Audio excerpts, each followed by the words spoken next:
Thank you for remembering.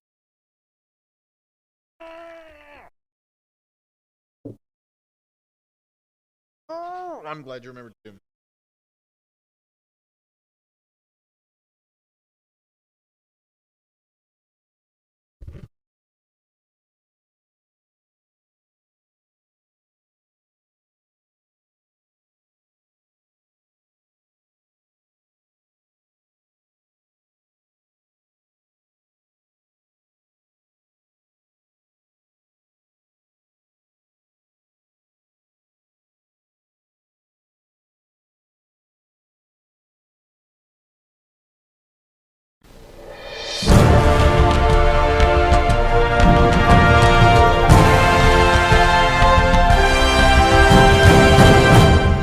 Hello, everybody. Good morning. My name is Brandon Adams. This is DawgNation Daily, the daily podcast for Georgia Bulldogs fans, presented by Marco's Pizza. I'm really glad you're with us. I have no idea how we're going to cover everything we have to cover here over the course of the next 60 minutes. Good news, though, is I do have some help today. It is a Tuesday. That means Jeff Sentell, and I don't know that I've ever had more questions for Jeff than I have today. A lot of it about what just happened for Georgia, some of it about what's about to happen. It is all on the way next. We think you're going to enjoy it as DawgNation Daily, presented by Marco's Pizza, begins right now. From DawgNation.com, this is DawgNation Daily, the daily podcast for Georgia Bulldogs fans, presented by Marco's Pizza. Here's your host, Brandon Adams. You know, at some point in time, I want to talk about the start of Georgia practice here at the end of this week. I can't get the recruiting stuff to slow down long enough to actually turn our attention fully to what's actually about to start happening on the field here.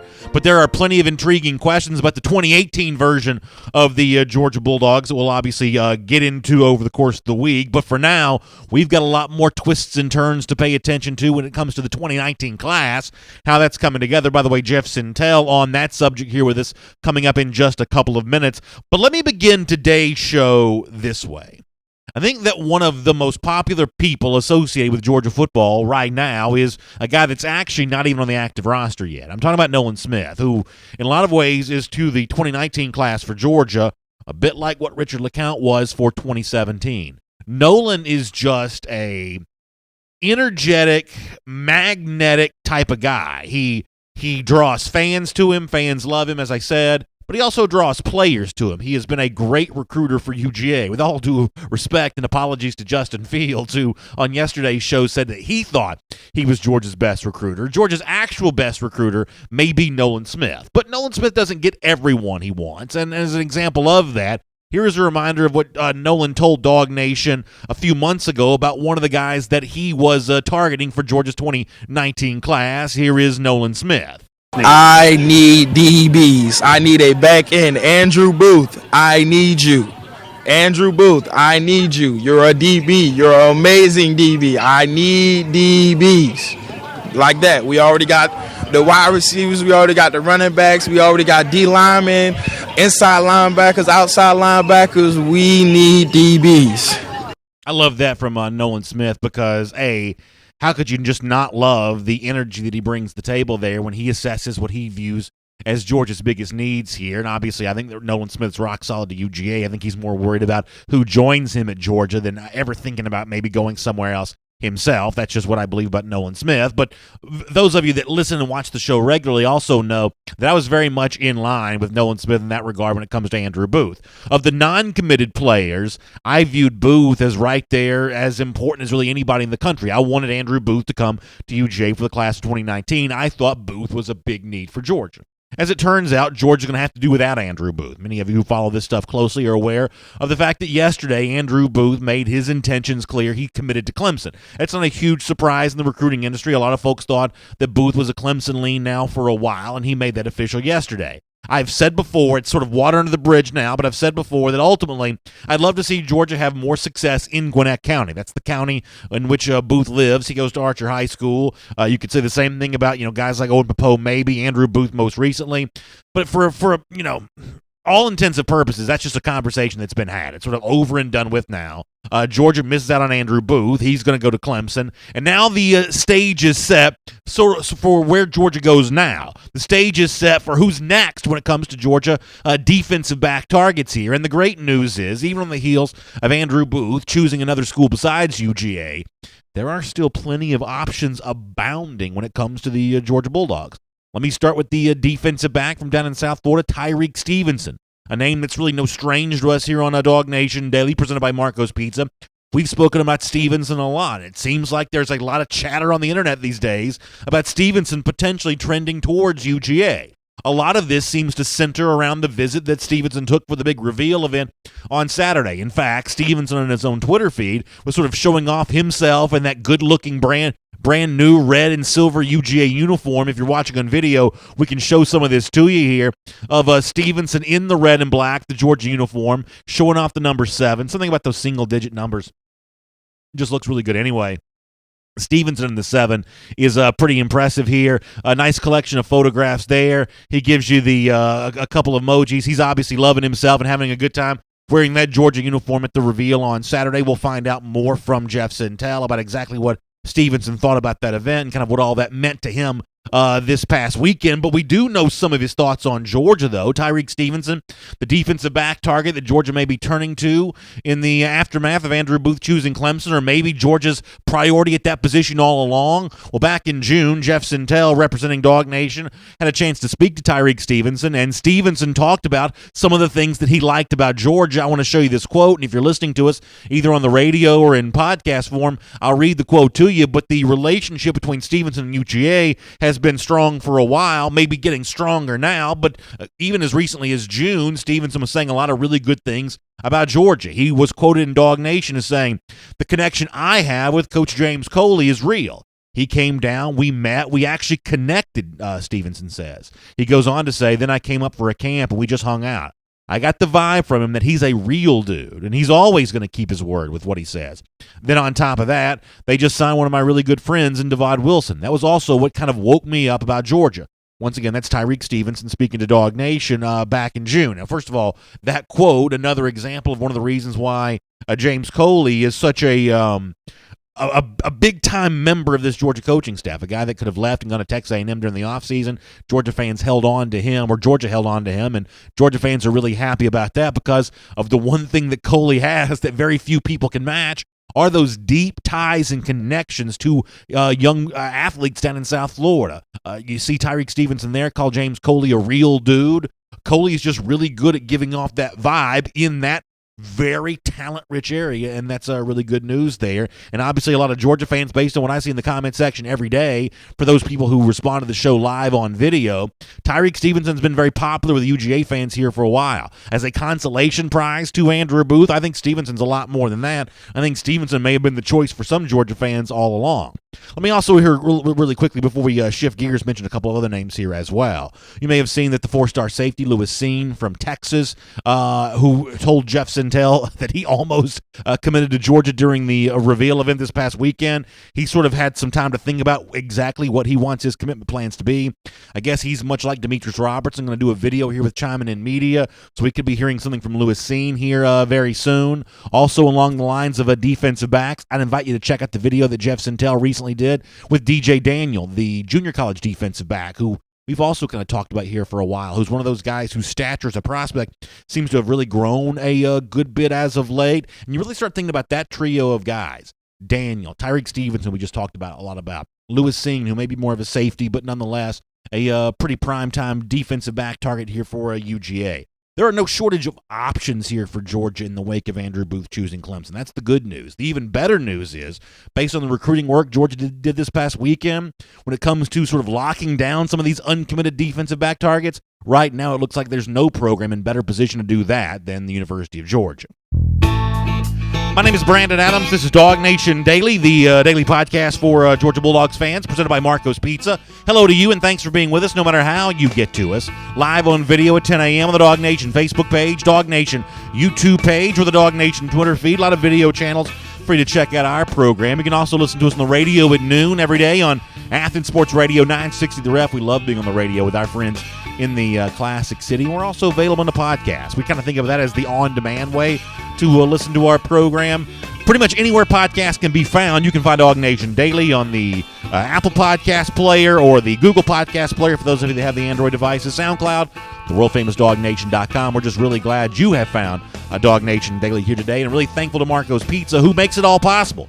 And the one thing that Marco's wants you to know right now is they care about you, and they want you to say hello, Primo, with a great offer. And I cannot tell you how good of a value this is on great, authentic Italian quality pizza.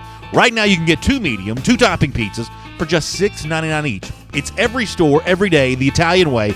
If you go to Marcos.com, you can find the Marcos nearest you and find out how you can take advantage of this terrific offer. 2 medium, 2 topping pizzas, $6.99 each. That's at your local Marlowe's. Go to Marcos.com to find out more. We'll have Jeff Sentell here coming up in just a couple of minutes. A lot to get into with him. We will talk about Tyreek Stevenson a little bit, the buzz sort of growing around him in the aftermath of what Andrew Booth did yesterday, committing to Clemson, and we'll talk to Jeff about the 3 commits that Georgia picked up over the weekend. We'll try to cram a lot into our time with Jeff Sentell here coming up in just a couple of minutes. Before we get to that, though, let me do another recruiting story, and I think this is kind of interesting. Those of you that follow this stuff regularly, you know that Owen Pappoe is the 5-star linebacker, or Papo, I guess, is the correct pronunciation there, from Grayson High School, who in a ceremony back way early in the summer chose Auburn over Georgia. And Pappoe, since choosing Auburn, has been trying to build that Auburn recruiting class, doing what he can to create some momentum there on the Plains. And he recently had a chance to speak to AL.com. AL.com is a website that covers Auburn football. And Pappoe, in speaking to AL.com, had a little bit of a bold prediction here about another UGA commit. Here's what Pappoe told AL.com about the 5-star wide receiver Jadon Haselwood. In simple terms, Pappoe says, we're going to flip Jadon Haselwood. That's what Owen Pappoe thinks. And, of course, Haselwood's been kind of in the news here as of late for taking some visits to other places. Haselwood was not at the UGA reveal on Saturday, eye-opening in some regards. I have said for a while now that despite the fact that some Georgia fans get a little anxious about seeing Haselwood pop up on these other campuses,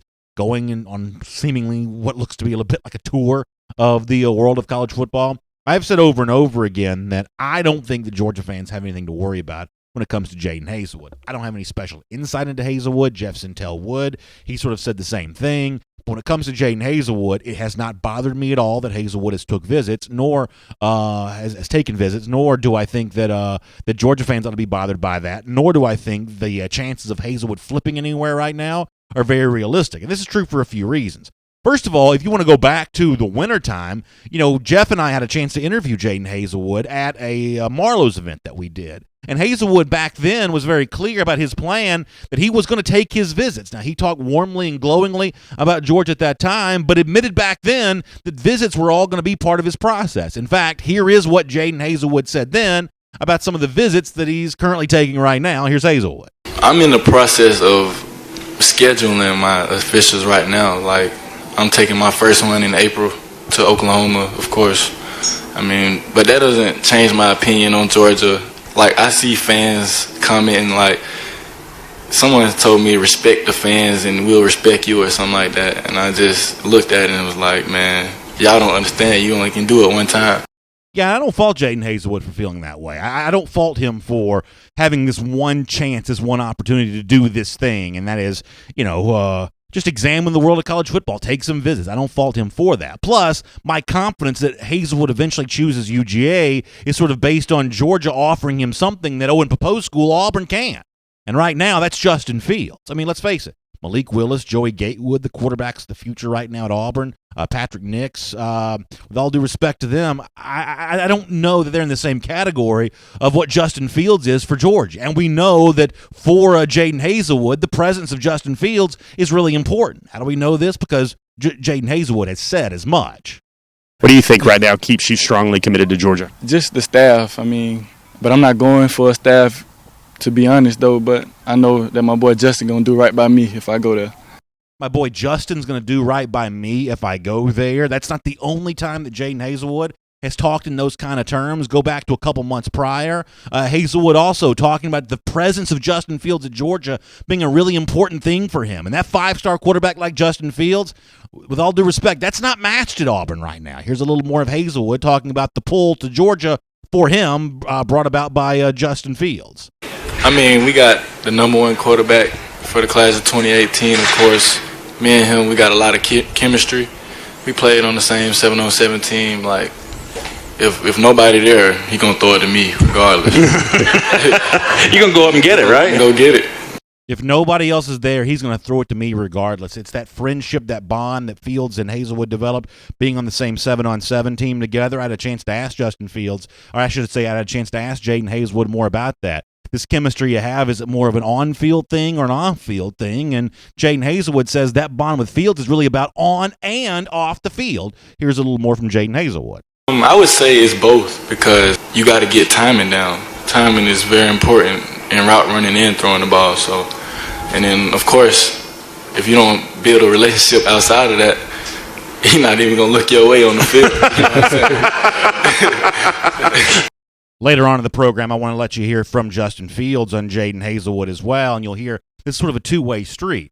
That Justin Fields feels just as strongly about Jadon Haselwood as Haselwood feels about Justin Fields. So ultimately, when I look to the future of Georgia football on the field in 2019 and beyond, I see Jadon Haselwood as a big part of that. And I think for Georgia fans, if you want to swim in the deepest recruiting waters possible, you've got to sort of be okay with guys like this who want to take visits. Now, you do celebrate and enjoy a guy like Trayvon Walker, who when he committed to Georgia last week said that he has no current plans to take any other visits. That's obviously good. That's a luxury. But the definition of a luxury is the kind of thing that doesn't happen every day, right? I mean, luxury accommodations, luxury meals, luxury cars, they're somewhat special. They're somewhat unique. Not every player is going to be that way. And Jadon Haselwood is choosing to go about his recruitment a little differently than a guy like Trayvon Walker is for the class of 2019, or maybe some of the guys did for Georgia back in 2017, where many of those guys did not take visits. But guess what?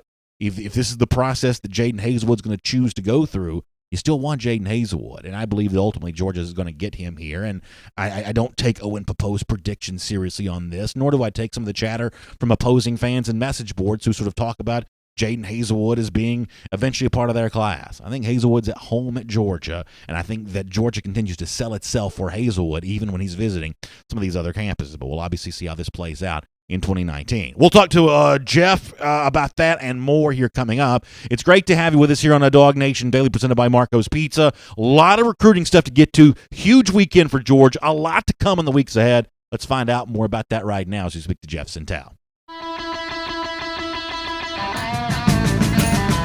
From Athens and across the SEC or wherever the recruiting trail may lead, here's a DawgNation.com insider. And Tuesdays here on DawgNation Daily means time for our Marlowe's Tavern tell-all, and there's plenty to tell today around the world of recruiting. It was the big reveal on Saturday. I thought that Jeff Sentell did a great job of that with his coverage at the forum at forum.DawgNation.com. It was sort of like the real-time stuff of, as this information sort of popped up, Jeff was putting in the forum. And, Jeff, one of the coolest things about what you did this weekend was kind of grabbing some of that social media video and photos. Media members and average fans haven't been able to see inside this building yet. Maybe we never get a chance to see that. But to see some of the recruits who are posting some of those photos and videos, and you kind of collected all of that in kind of one spot there. It was kind of a great way to keep up with the comings and goings of this past weekend, was it not?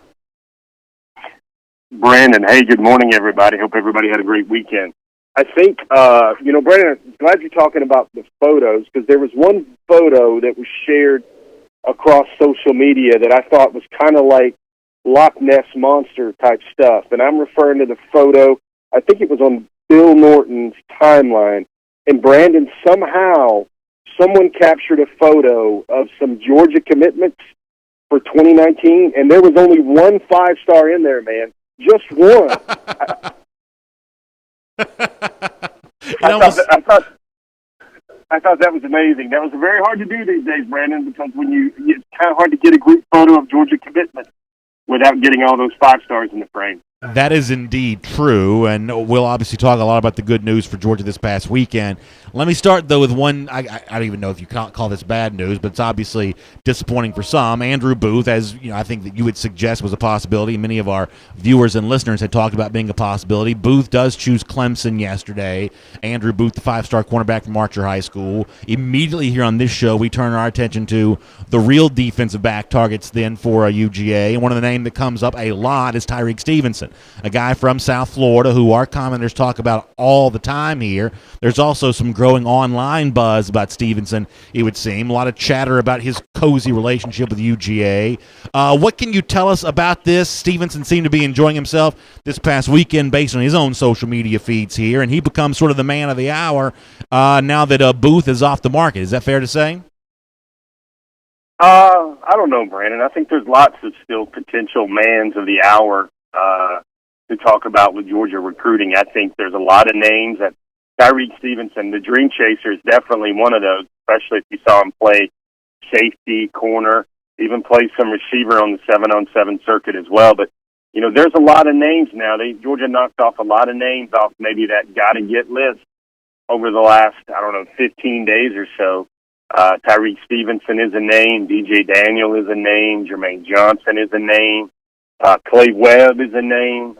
There's lots of names there now to start thinking about with how Georgia could possibly finish off this class.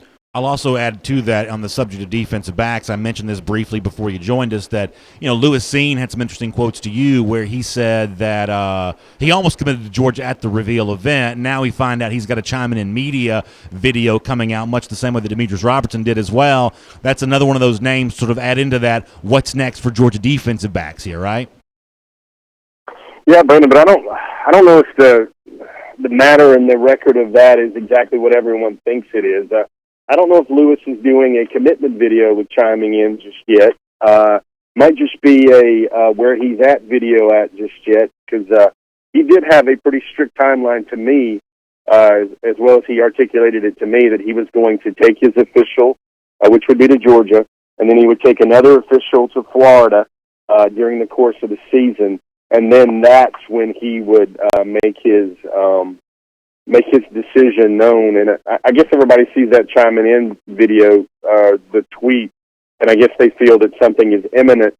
It may possibly be, you know, the changing hearts and minds of 18-year-old guys, but to me, I don't know if we can specifically paint it into a box yet that Lewis Seen has a commitment video coming up with that entity as of yet. Okay, fair enough. Let me talk about Jadon Haselwood for a minute as well before we get into the commitments from the weekend.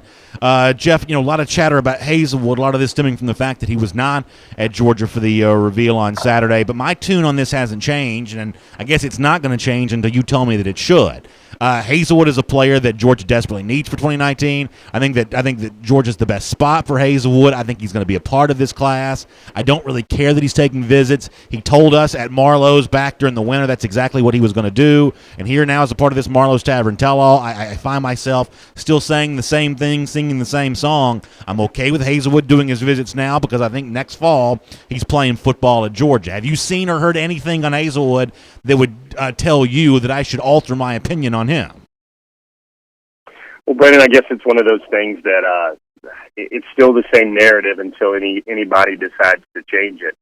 I do know that that young man in question you're talking about right there was one of those guys that was pressing upon John Emery Jr. To consider a future at Georgia. And I think there are those that really hawk timelines on Twitter and watch what all these young men do on Instagram. But I still see Jadon Haselwood congratulating some of the recent commitments to the program on Twitter as well. And I mean, I think maybe there's a general reset of the situation here to think about. You have a player here who committed in basically February of his sophomore season, well before he was named the outright and seen as the outright best receiver in the country. These things are supposed to be very hard in this day and age, especially a young man who commits very early in the same way that Mr. Haselwood did.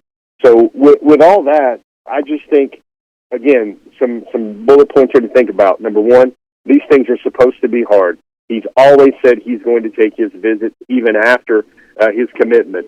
But I do think recruits remember the interest level and the way they were recruited before they blew up, and that's definitely the case with Georgia. And that puts them in a different light, I still feel, compared to programs like Auburn and Miami and Oklahoma and everywhere else. He's under a microscope because he's so vastly talented, and he's going to take his visit. But to me, if someone is looking for a professional future, someone that can get them to the NFL stage, quarterbacks, running backs, and receivers that can put them on the big stage in big-time, prime-time games in their college career, I think what Georgia just did over the weekend is a pretty strong resume that the home state school is still very much able to do that. Let's fast forward 20 years from now here as a part of our Marlowe's Tavern Tell-All. By the way, speaking of Marlowe's Tavern, the Marlowe's Tavern Tell-All, that summer menu is available at Marlowe's right now. I love the Kansas City strip steak there. I'm glad they brought the flatbreads back, special flatbreads where these are handmade, chef-inspired appetizers, sort of made in-store right there every single day. I think it's probably the most popular appetizer, at least based on the friends that I have who are fans of Marlowe's Tavern. They love the flatbread. It's back. It's part of the summer menu. You want to check that out, as well as the Blind Side IPA, the very special Marlowe's Tavern exclusive IPA, teaming up with Scofflaw Brewing Company. It's all there for you at your local Marlowe's Tavern. Check that out here right now as we do our Marlowe's Tavern Tell-All here with Jeff Sentell here on this Tuesday on DawgNation Daily. And if we fast forward 20 years from now, when the Kirby Smart biography is written, I tend to believe that one of those chapters may include a little bit of a story about how it was that way back in 2018, he was able to go into Louisiana and pull a 5-star running back out of that state. John Emery Jr., Jeff, this kind of thing just does not happen very much. Now, I know that Mississippi State was also in on Emery, so this wasn't just a Georgia-LSU battle. But, boy, LSU tried to turn up the heat on Emery there towards the end of his recruitment, and Georgia still won it. It's a testament, I think, to Del McGee, of course, but it's also just a testament to the gravitational pull that UGA has when it comes to recruiting right now. Emery, I think, cares about depth charts, but he still chose Georgia. It's hard to leave Louisiana, but he still chose Georgia. How'd Kirby Smart do this? Well, I think it's funny, Brandon. If you read our DawgNation message board forum, there's a lot of collection of opinion right now about the Emery thing. And I kind of find it, puzzling to me.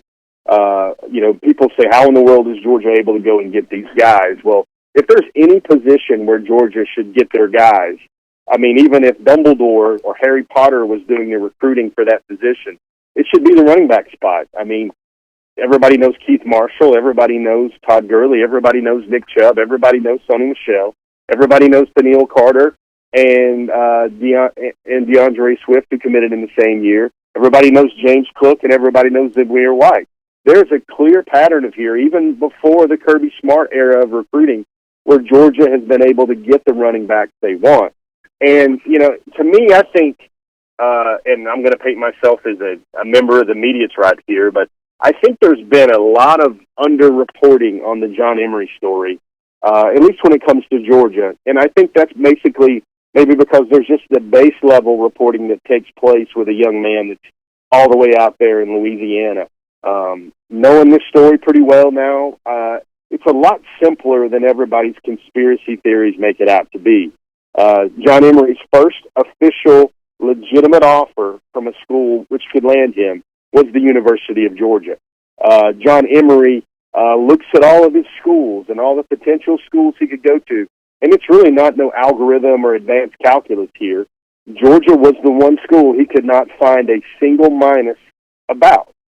And to me, that's just some conjecture and a way to look at this story a little bit differently than all the narratives and the theories and how in the world is Georgia getting all these guys. Nobody wants to be a career rushing leader anymore. Nobody wants to lead the SEC in career touchdowns. Everybody looks at the Georgia model where they rotate several backs, and now behind a line that's built full of 5-stars, and every running back sees that's a place for them to be as they chase down their dreams of being an NFL player. Yeah, that's really well said, Jeff. We talk a lot about linebackers here on this show, whether it be uncommitted guys like Nakobe Dean or guys that Georgia sort of missed out on like Owen Popo, guys currently in the fold like Tresman Marshall, and now adding to that list is Rian Trouble Davis, who we obviously talked a lot about leading up to his decision to choose Georgia. He does that on over the weekend. Huge fireworks for his announcement there, and I guess we're curious to find out your thoughts on what you like about Davis as a player. Well, I think the immediate comparison for me, everybody looks for player parallels, is I think a lot of the same things folks like about Quay Walker, they're going to love about Davis. Davis, if you watch the way his ascendance has happened as a recruit, Georgia has been his leader perhaps consistently since his first visit, and he stated that publicly since around April. Georgia has held off a lot of strong suitors, Louisville, Alabama, Texas, namely Texas there. And this is a kid that can do a whole lot. If you look at his film, he plays inside and outside. He plays, to me, like he's a little bit faster than his 40 times indicate. That's because he knows where he wants to go, and he reads and diagnoses plays really well. The plan for him at Georgia is to stick him inside on the early downs, and then maybe as his career progresses and he knows more of the overall scheme, he could even play outside at Georgia, even though that outside linebacker spot is going to be treacherous for anybody to get serious commanding reps right now. There's going to be so much talent. 6'3", about 225. He had 2 defensive touchdowns last year, Brandon. 2 interceptions. He forces fumbles. He makes the tackles behind the line. He's a pass rusher on third down for his high school in Florida. Kind of been Georgia for the longest time, especially that relationship with Glenn Schumann. It just seems like, Brandon, there's so many Georgia things happening right now where the number 5 linebacker in the country, it was probably the number 15 linebacker as few as 5 or 6 months ago, and now a top 70 overall prospect, chooses Georgia. And it's a little bit overshadowed by the fact that another 5-star running back chose Bulldogs. I want to finish up here in a moment by talking to you about a couple of offensive linemen who are out there potentially for Georgia. Before that, let me mention the other UGA commit here as part of our Marlowe's Tavern tell-all here on DawgNation Daily. That was Makiya Tongue over the weekend, and I know that Tongue says he's told you that he's going to start out at Georgia at the wide receiver position. But, Jeff, when I see that size, I think he's like, about 6'2", 215 pounds, that speed – I mean, that just screams NFL defensive back to me. And I sort of bring this up to you every single time this comes up. If I've got an athlete who could be an either-or, I want that guy as a defensive back just because I know the value of defensive secondaries when it comes to trying to win national championships. Am I right to say that? And what do you think about Makiya Tongue's future at Georgia? I don't know, Brandon. I think that's a little hasty. I think the defensive side of the ball is probably the safety net where he's sure to be a factor. But I think Georgia, what they're starting to collect, Brandon, is basically a question of where can this guy best help the team. And I don't think Georgia has a guy in the program at all right now that could kind of be that physical presence, maybe in a slot package, maybe in a tight end look, maybe in an H-back look, just a type of guy that can be big, that can be very physical in the run game as a blocker, but also shows great ball skills. I want to make sure everybody out there knows that Makiya Tongue in Georgia was kind of iffy a little bit until he came this weekend. I think both parties wanted to see what they wanted to see to make a firm statement on how they felt about Georgia and how Georgia felt about Makiya. Now, Makiya told me that he did not run a 40 for the Georgia coaches. He told me that he did run for the Georgia coaches in terms of some drills. He looked very fluid in and out of his break. He moved very well at that size, and it became an idea where Georgia just could not pass up a prospect like Makiya Tongue anymore. He deserved and he earned his place in the class, and that was something that family wanted to make sure about because there was the chance to play for Texas. Arizona State was also in his final 3. But Georgia just became the school, and I want to make this very clear. Georgia was the school that said receiver. You can try receiver. You can start out at receiver for us. And I think that went a long way into making Makiya Tongue feel very comfortable all around with his choice at Georgia. It's our Marlowe's Tavern tell-all here with Jeff Sentell on DawgNation Daily. And by the way, right now, Marlowe's got that great beef brisket sandwich. I know a lot of you love the beef brisket. The Marlowe's Tavern beef brisket sandwich is a part of their special summer menu, something you've got to check out. You're going to love that. Go to marlows.com for more information, but Marlowe's Tavern, really, really good stuff going on right now as part of their special summer menu. And, of course, it's great to have Marlowe's Tavern with us as part of the Marlowe's Tavern tell-all here on DawgNation Daily as well. Let me finish up with a couple of offensive line notes, and I think both these stories are fascinating in their own regard. You had a thing in the Sentell Intel the other day about Justin Rogers, the 2020 offensive lineman. He's up from like Big Ten country up in Michigan. And right now it seems like, based on Rogers' quotes to you, that Georgia kind of leads over Ohio State here. Jeff, given the success that Georgia's had recruiting interior offensive linemen as of late, given the fact that Rogers is kind of sort of a Big Ten guy based on where he lives, the fact that Georgia's gotten the jump on Ohio State here, that really speaks to Sam Pittman about as well as anything could, doesn't it?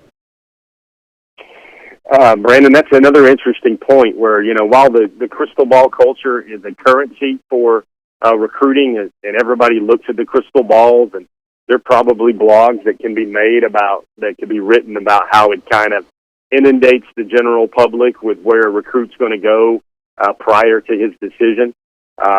This is another question to me where, look at John Emery. That's a great example. All the crystal balls, I think there were 21, either said LSU or Mississippi State for John Emery. All the crystal balls, I think when I wrote that story late Sunday night, was that all 14 crystal balls have been Ohio State for Justin Rogers. That's the school he's been to the most. But then you ask him a question about Georgia and how long Georgia has been in the mix for him.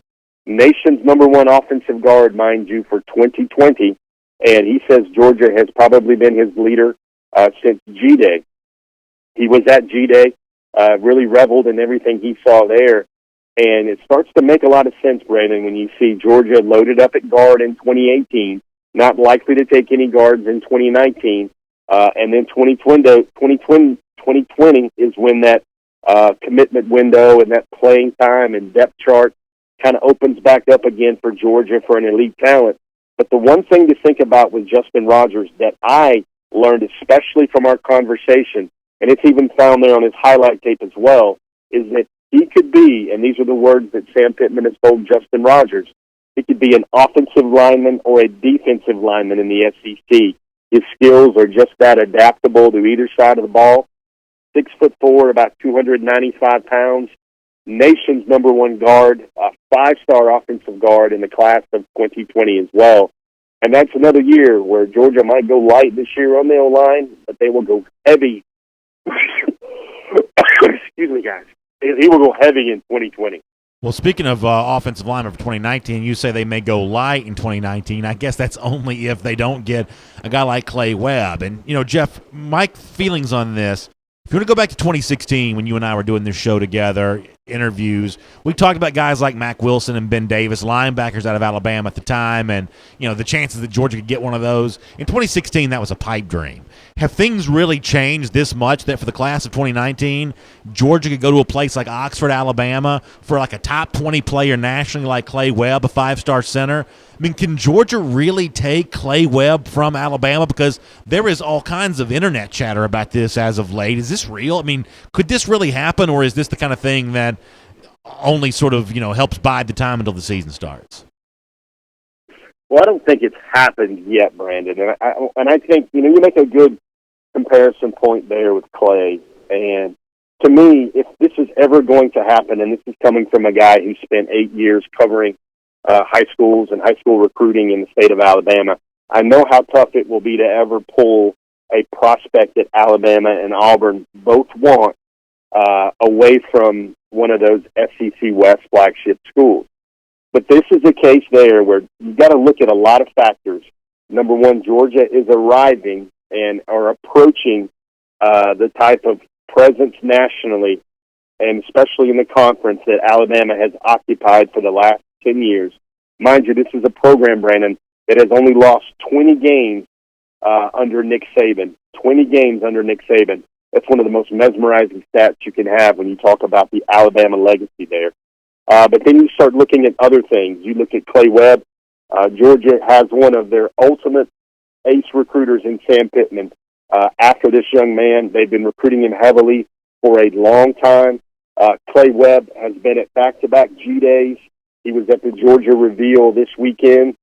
Clay Webb is a guy that has a lot of family around Northeast Georgia, in Athens, in and around Athens. And maybe some of those visits were the ability to see family as well. But Georgia, if they're ever going to do it, if they're ever going to really have the chance to go toe-to-toe with an elite prospect like Clay Webb, who does things a lot differently than most recruits. He'll camp all the time. He's gone to Clemson a lot as well.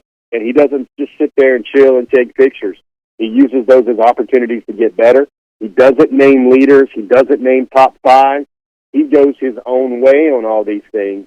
And he has said he is not going to make any sort of public declaration of his intentions until it is time for him to decide where he wants to play college football. And I think if there's ever a guy where things are starting to brew up, we always tout out the phrase to follow where they're visiting. It, to me, seems like Georgia, if they're going to ever do this out of the state of Alabama with a huge name, and maybe not a name that Monty Rice will look like in another season or so, pulling a big-time prospect out of Alabama. But if Georgia can ever do this, my friend Brandon, it is a lot different than 2016 when it comes to how Georgia is viewed by a lot of these high school recruits now. Fascinating stuff, Jeff. Really great coverage. I know we kept you long today, but there was a lot to get to as a part of our Marlowe's Tavern Tell-All for today.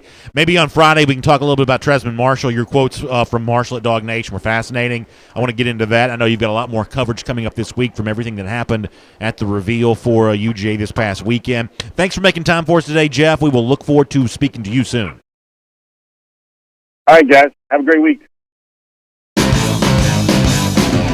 Let's take a look around the rest of the league. This is SEC Through. Really interesting stuff from Jeff Sentell. I think I said this off the top of the show. I forgot if I said this just on video or if I said this on the regular broadcast as well. But it seems like we have as much going on with recruiting right now as we can remember in quite some time, both in terms of what just happened, what's about to happen, and Jeff's obviously all over all of it. He's a great resource for us here around DawgNation. It's really great to have him as part of our Marlowe's Tavern Tell-All every Tuesday here on DawgNation Daily. Let me shift gears and do our SEC through here, and there are a few SEC stories that I want to get to. I want to start with something on Florida because I saw where Tom Fornelli, CBS Sports, sort of has predicted that Florida will be one of the teams that didn't make a bowl last year that makes a bowl this year. I guess this is kind of astounding. They're only like fewer than 20, 17, 18, 19, I forget the actual number, but like fewer than 20 FBS teams that were eligible for bowls last season. They didn't go to bowls in the entire, and by eligible I mean not on probation. So basically everybody went to a bowl last year, but Florida was one of the teams that didn't. Fornelli has Florida on the top of his list of teams likely to return to a bowl here in 2018. But that's not what matters here. What matters here is Fornelli's explanation for why he thinks Florida will do it.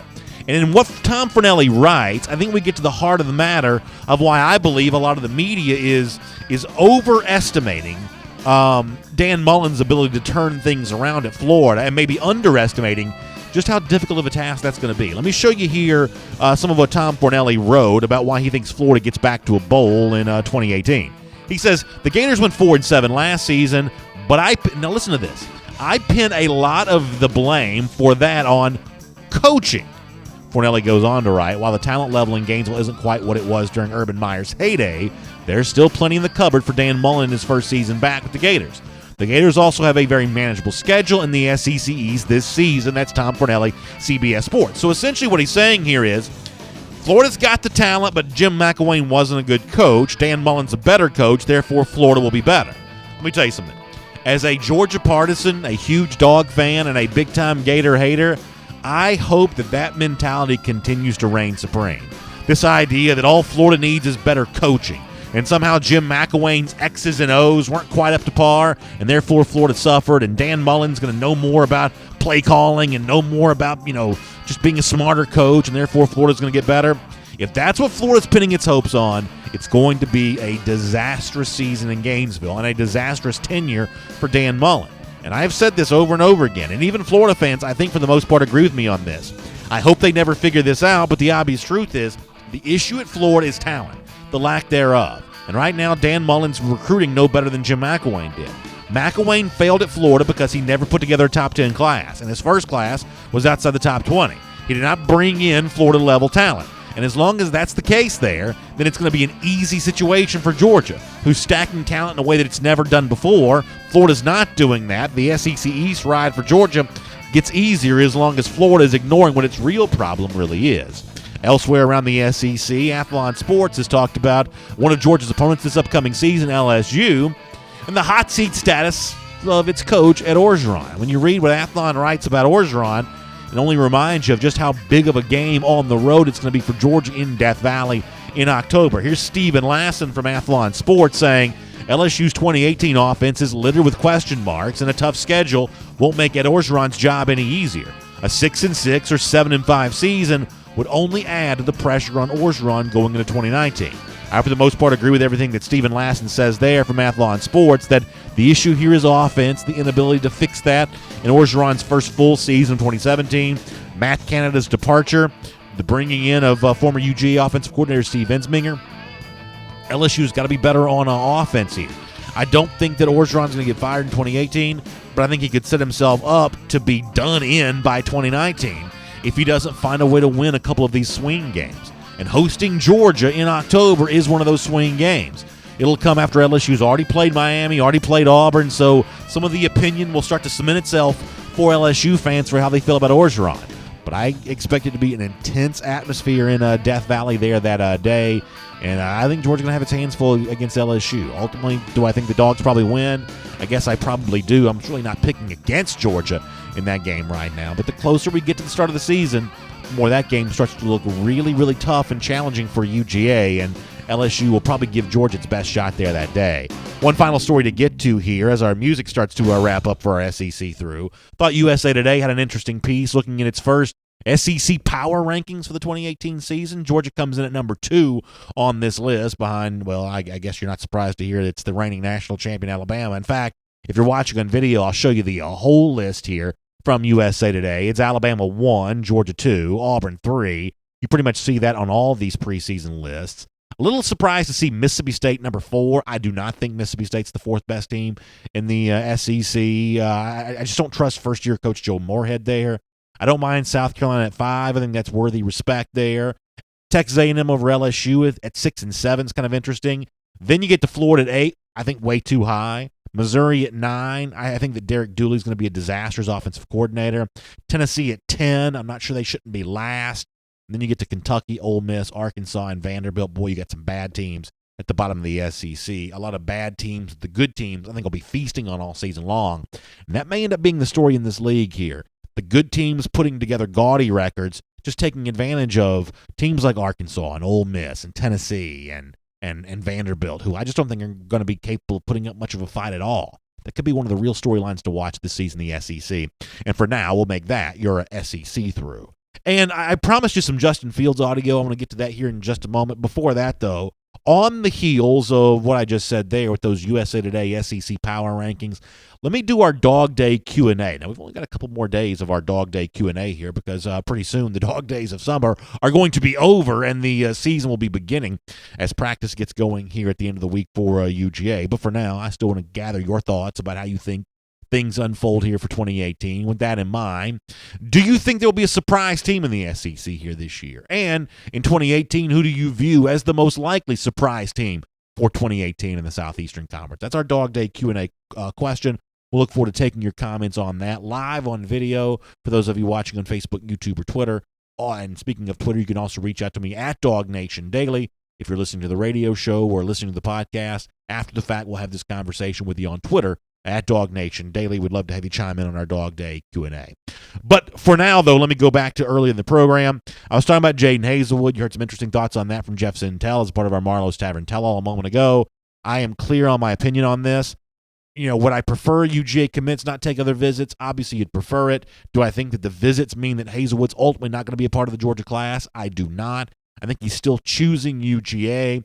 I explained before that the one thing that Georgia has for Haselwood that Auburn or some other school can't provide, Miami or Oklahoma, is the presence of a quarterback like Justin Fields. I gave you an example of the fact that Haselwood views his bond with Fields as real and legitimate, and I think that Fields is a big part of Georgia's future here. someone that Jadon Haselwood's going to definitely enjoy playing with. And it's also worth pointing out that Fields apparently feels the same way about Jadon Haselwood. When he committed to Georgia, Fields talked about Haselwood being sort of instrumental in sort of pushing him towards UGA. Here's a little bit from Justin Fields back then, talking about the role that Jadon Haselwood played in his decision to ultimately pick the Dogs. Jadon's he's a great player. He's been trying to convince me to go to Georgia for I don't know how long, but just building that relationship with him on the 7-on-7 team has definitely helped Georgia because I know he's a great player. I mean, when no one's open, I can just throw it up to him and he's going to go get it. So it's kind of funny. They both said the same thing in their clips, that I can throw it up, he's going to go get it. A moment ago, Jadon Haselwood says when he throws it up, he knows I'm going to go get it. It's that bond they seem to have with each other, both on and off the field, that I think is important for Jadon Haselwood here. And, you know, when you hear Justin Fields say that Haselwood, back in the days when Justin Fields was an uncommitted player, was trying to get him to go to Georgia since I don't know how long they played together on the same 7-on-7 team. I mean, does that sound like a guy that's looking to go elsewhere when he finally convinced the quarterback that he wanted to be a part of the Georgia roster with him?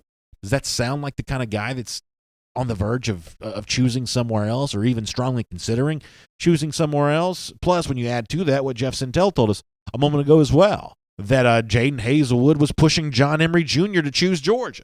Now, hold on a second. If Owen Popo is right and he's going to flip to Auburn, Haselwood, or he might consider Miami or consider Oklahoma or consider some place like that, why would he be wanting John Emery Jr. to go to Georgia?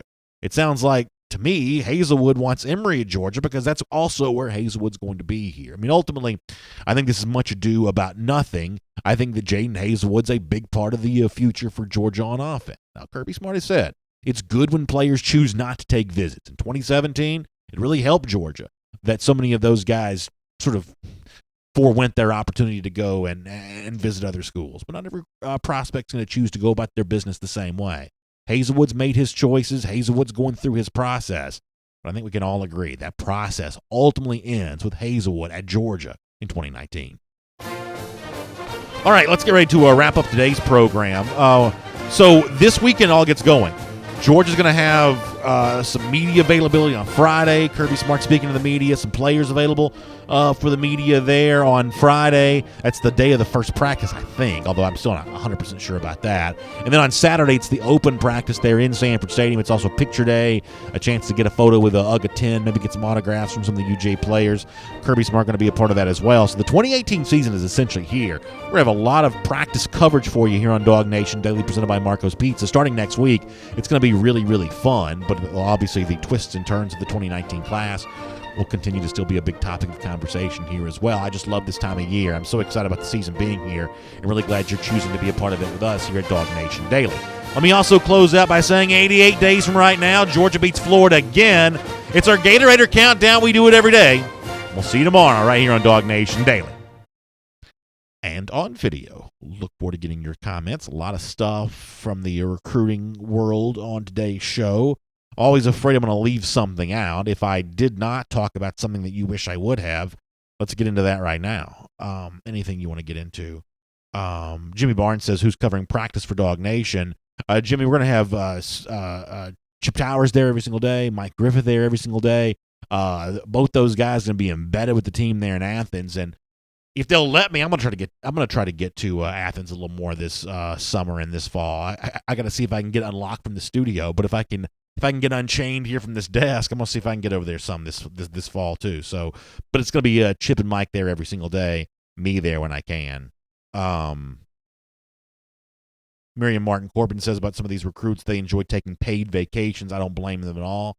Yeah, the truth is, I guess I'd probably do the same thing in that regard. Miriam, I think you're right about that. Ken Feinberg says, shout out to Trey Scott. Trayvon, Bill Norton, Jay Hayes, more coming soon. One of the top recruiters in the country now. It's kind of fun again that Trey Scott was viewed as the weak link for Georgia's recruiting efforts, and you just rattle off grad transfer from Notre Dame who's going to be on the field a lot for Georgia this season. Trayvon Walker, 5-star in any recruiting service in the country. Bill Norton, who's, future's as bright as it can be. Huge pull from out of Memphis, a city that Jeremy Pruitt said he was going to own here That's all Trey Scott's done, and then somehow, that's seemingly worthy of criticism here. It's kind of funny when you rattle it off that way. It looks really good, and there's, as you said, more to come. Michael Tanner says, will Demetrius Robertson play this year? Obviously, that still remains to be seen. As Chip Towers has reported, D-Rob will be practicing for Georgia. That's the first step towards eligibility here. And I guess, Hobart Mills asking about the same thing. I guess, y'all, Spencer Edwards also asking about Robertson. I guess if I had to guess right now, I feel like, and I don't want to get my hopes up. I don't want to get your hopes up. But at this point, I'm starting to feel like it's more likely than not that Robertson is eligible, right? I mean, have you heard any sort of credible argument on the internet as of late for why he wouldn't be? I really haven't. By the letter of the rule, it seems like he should be ineligible here in 2018, needs that year in residence, I believe is the way that it's phrased.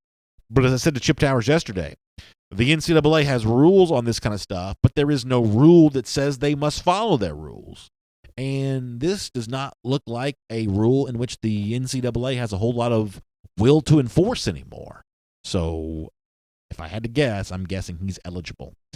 Miriam Martin Corbin says, how about the DawgNation invasion? Boy, I hope my bosses are watching this right now, because I'm sure they would love to be able to answer that question, and hopefully we'll all be able to answer here pretty soon, Miriam. But y'all keep asking about that. Y'all keep asking about that for sure. Hopefully we can talk about that very, very soon here. There was another thing. Galen Jacobs. Thanks, man. Galen Jacobs says that he's liking the shirt that I'm wearing today. So I have to admit, part of the reason why I'm so jazzed and excited about the start of the season right now is because this is actually a shirt from the season. This is what our good friends at the UJ bookstore gave us to wear. It's the, can't probably see this too good, but it's the UGA 10 line from Peter Millar. Peter Millar, first of all, is the most comfortable shirt you're ever going to wear. But this is actually the UGA 10 line. If you see, I'm pulling back the mic, you may not be able to hear me. But if you see, the UGA logo here, down below it is the UGA. It says UGA 10 here. So this is like an UGA 10 signature shirt. I believe it's only available at the UGA bookstore.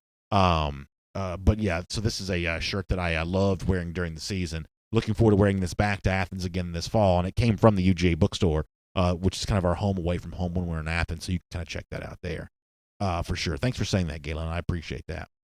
Matt Rukavina saying we may be the 3:30 game for LSU, and somebody said this to me on Twitter the other day as well. I forget all the games, but I want to say that Georgia's biggest challenger for 3:30 on CBS that day is South Carolina, Texas A&M, maybe. I think it may be South Carolina, Texas A&M. That, it would seem conventional wisdom would be that Georgia would be the choice there over the A&M South Carolina game for that 3:30 spot. But there's also the issue of, I think CBS is only allowed to take the same team 5 times. Does that get involved here?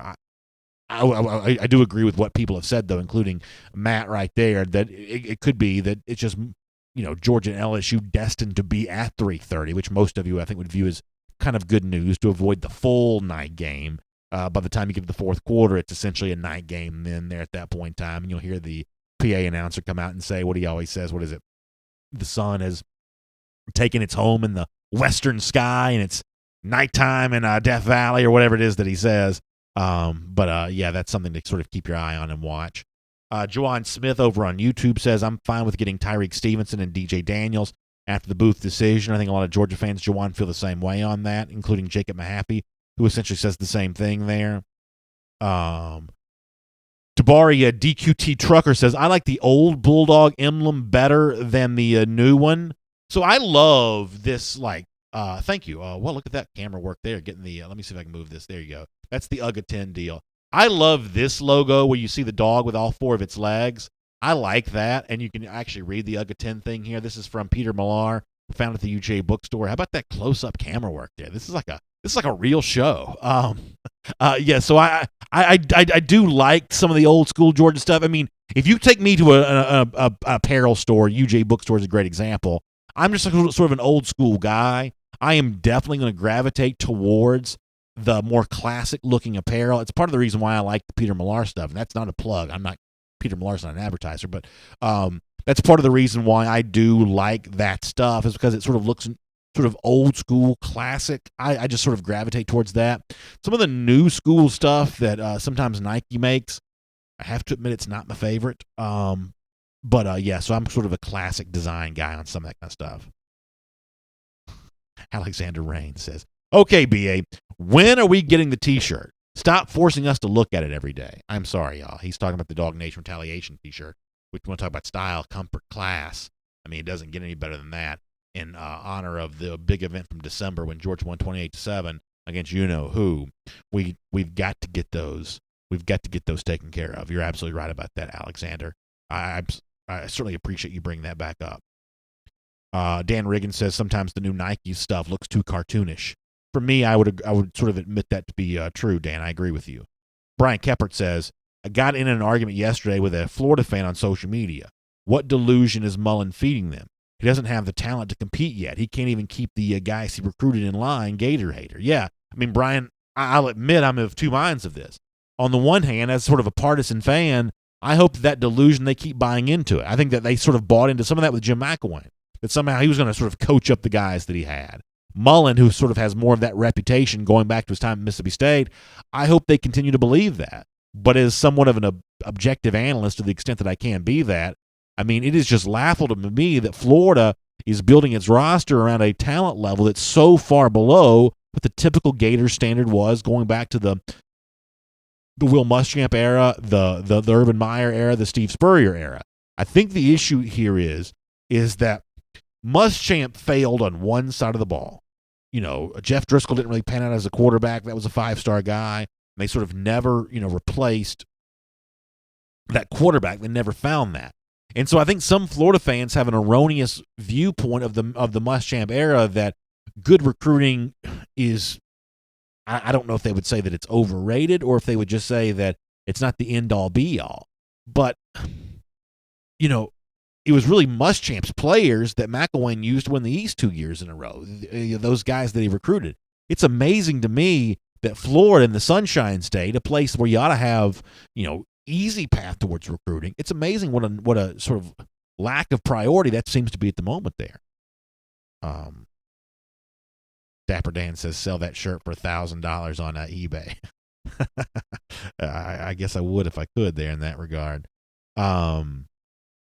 Cameron Merrill says Muffin won't last 3 years. Muffin, obviously, a reference to me one time misspeaking and calling Dan Mullen Muffin instead. And if he doesn't recruit better, he won't. That's just a fact. It's just a fact. Austin Moore says Mullen needs some crest whitening strips.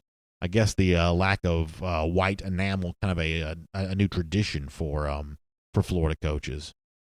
So funny stuff from Chuck Pearson on the Facebook comment section. Austin Moore says LSU actually got rid of its cartoon tiger. Nike gave them a while back. Google, it was a big deal over there. Austin, I wasn't aware of that. That's kind of interesting that LSU kind of rejecting some sort of new school logo stuff. It's pretty interesting stuff. Josh Stewart says, I forgot the story behind the squirrel.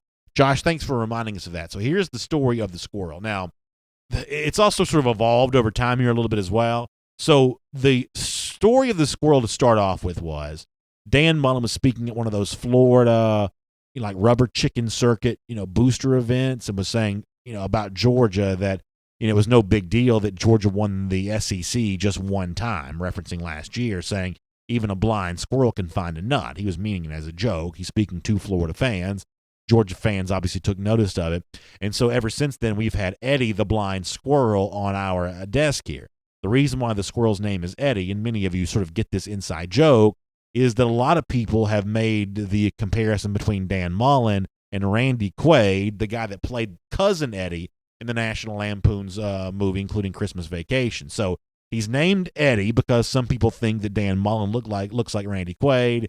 He's got a blindfold on because Dan Mullen referenced blind squirrels in reference to Georgia. And if that's not enough, Eddie's also wearing a cast because he's in solidarity with Jake Fromm. When we see Fromm healthy and throwing again at the start of practice, at that point in time, I guess we'll take his cast off. But for now, Eddie's in solidarity still with Jake Fromm in that regard. And y'all remind me to take the cast off when indeed Fromm is back healthy and ready to go there in that regard. All right, so Those are the sort of weird things we think about here around here at DawgNation, I guess. But for now, let me get ready to sign off for today. Appreciate you being with us. We're back live tomorrow morning at 10 a.m. for another episode of DawgNation Daily Live. We will have the podcast up for you on the various podcast channels. If you want to check that out, we'll see you on the radio at noon. We've also got some really cool stuff that's about to debut at DawgNation. I can't tell you about it yet, but we are very, very close to unleashing a whole bunch of new content here, and you're going to really, really love it. I will tell you about it when I can, and we're going to get these T-shirts taken care of at some point in time as well. I know it's a mess, y'all. That is all on me, and I apologize. But I will see you tomorrow. Thanks for being with us right here on DawgNation Daily Live, presented by Marco's Pizza.